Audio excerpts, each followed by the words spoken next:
Às vezes na nossa vida, às vezes se considera tão fraco, né? Às vezes a gente se considera muito baixo nível diante de outras pessoas.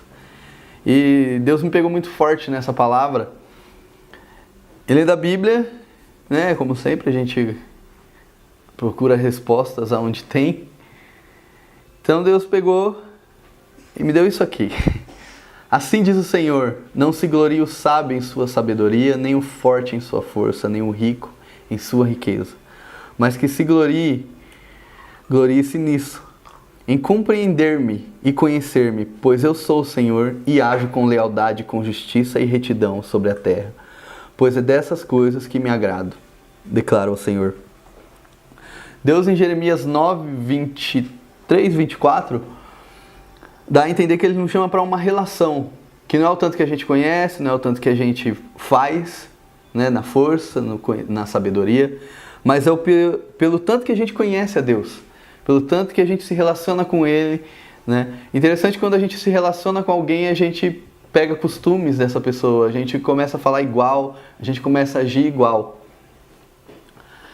E uma dessas coisas que pegou muito forte na nossa vida, vem muito forte porque Deus nos chama para uma relação para sermos igual a Ele, né?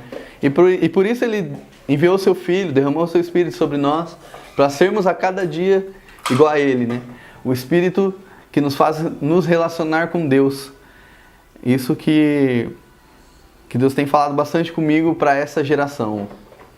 Para uma geração que Deus quer levantar e, está muito alegre para trazer isso. E aí, baseando nisso, nessa experiência de vida, às vezes a gente se considera muito fraco. A gente se considera fraco, mas... E às vezes as pessoas também não consideram a gente alguém que tem uma relação com Deus. E Paulo fala um pouco sobre isso em 1 Coríntios 1. 1 Coríntios 1, a partir do 18.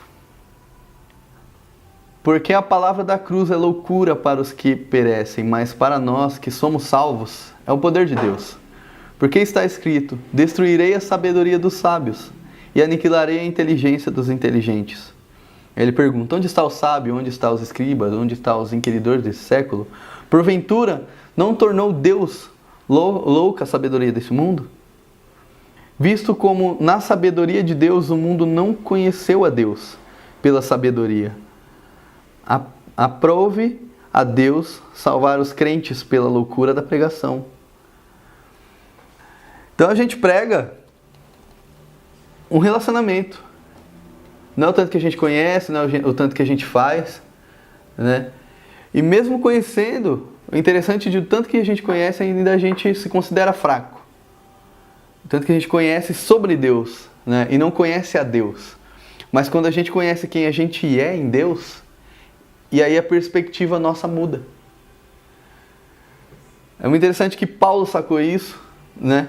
E lendo a Bíblia também percebi isso, que Paulo percebeu e falou, agora vai.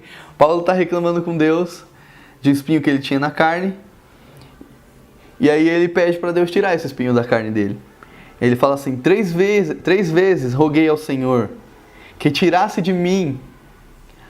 Mas ele disse, minha graça é o suficiente para você, pois o meu poder se aperfeiçoa na sua fraqueza. Portanto, me gloriarei ainda mais alegremente em minhas fraquezas, para que o poder de Cristo repouse em mim. Por isso, por amor de Cristo, regozijo-me nas fraquezas, nos insultos, nas necessidades, nas perseguições, nas angústias, pois quando é que sou fraco, é que sou forte. Paulo aqui percebeu que quanto mais a gente se relaciona com Deus, mais a gente conhece, e quanto mais a gente sabe quanto Deus habita em nós,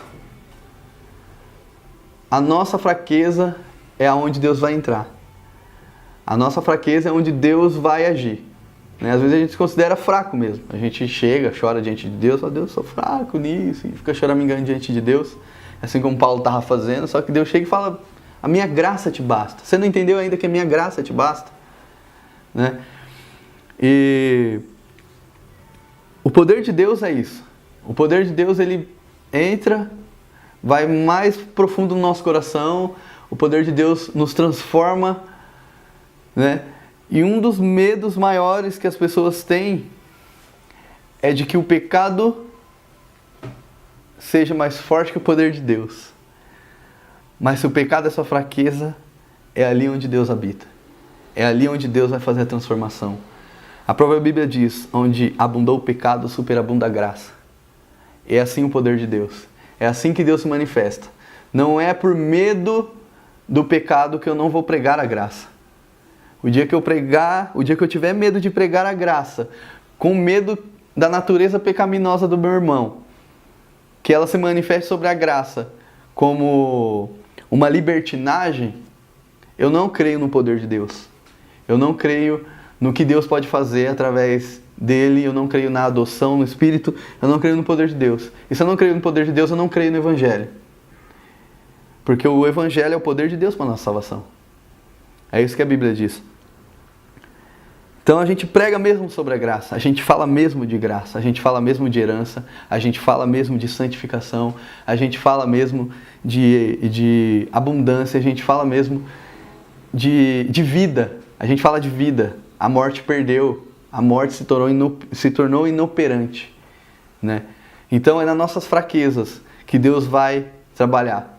A cada dia Deus vai transformando a nossa vida, vai trabalhando com essa graça, porque é da vontade dele, não é da nossa. É ele quem age, não é a gente. E é isso que eu queria deixar para vocês hoje. Ok? Fechou? É nóis. É nóis.